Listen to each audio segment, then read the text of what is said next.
গ্যাসের দাম বাড়ার কারণে আমার ছোট ভাই এই চুলাটা অর্ডার দিয়ে আনছে। এখন এই চুলার ধরনের নিয়ে আমাদের অনেক প্যারায় আছি। চুলাটা আমরা কেউই ধরাইতে পারি না। এখন ইনশাল্লাহ আস্তে আস্তে শিখে যাব। আমাদের একটা ছোট চায়ের স্টল, এখানে আমরা আগে গ্যাসের চুলায় চা বানাইতাম। এটা একটা গ্রামের চায়ের স্টল।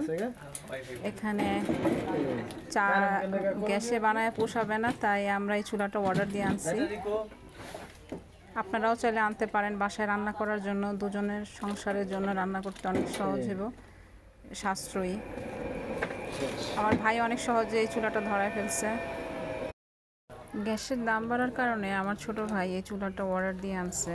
এখন এই চুলার ধরনের নিয়ে আমাদের অনেক প্যারায় আছি। চুলাটা আমরা কেউই ধরাইতে পারি না। এখন ইনশাল্লাহ আস্তে আস্তে শিখে যাব।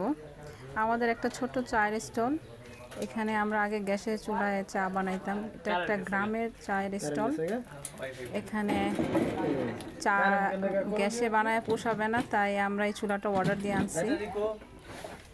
আপনারাও চাইলে আনতে পারেন বাসায় রান্না করার জন্য। দুজনের সংসারের জন্য রান্না করতে অনেক সহজ হবে, সাশ্রয়ী। আমার ভাই অনেক সহজে এই চুলাটা ধরায় ফেলছে।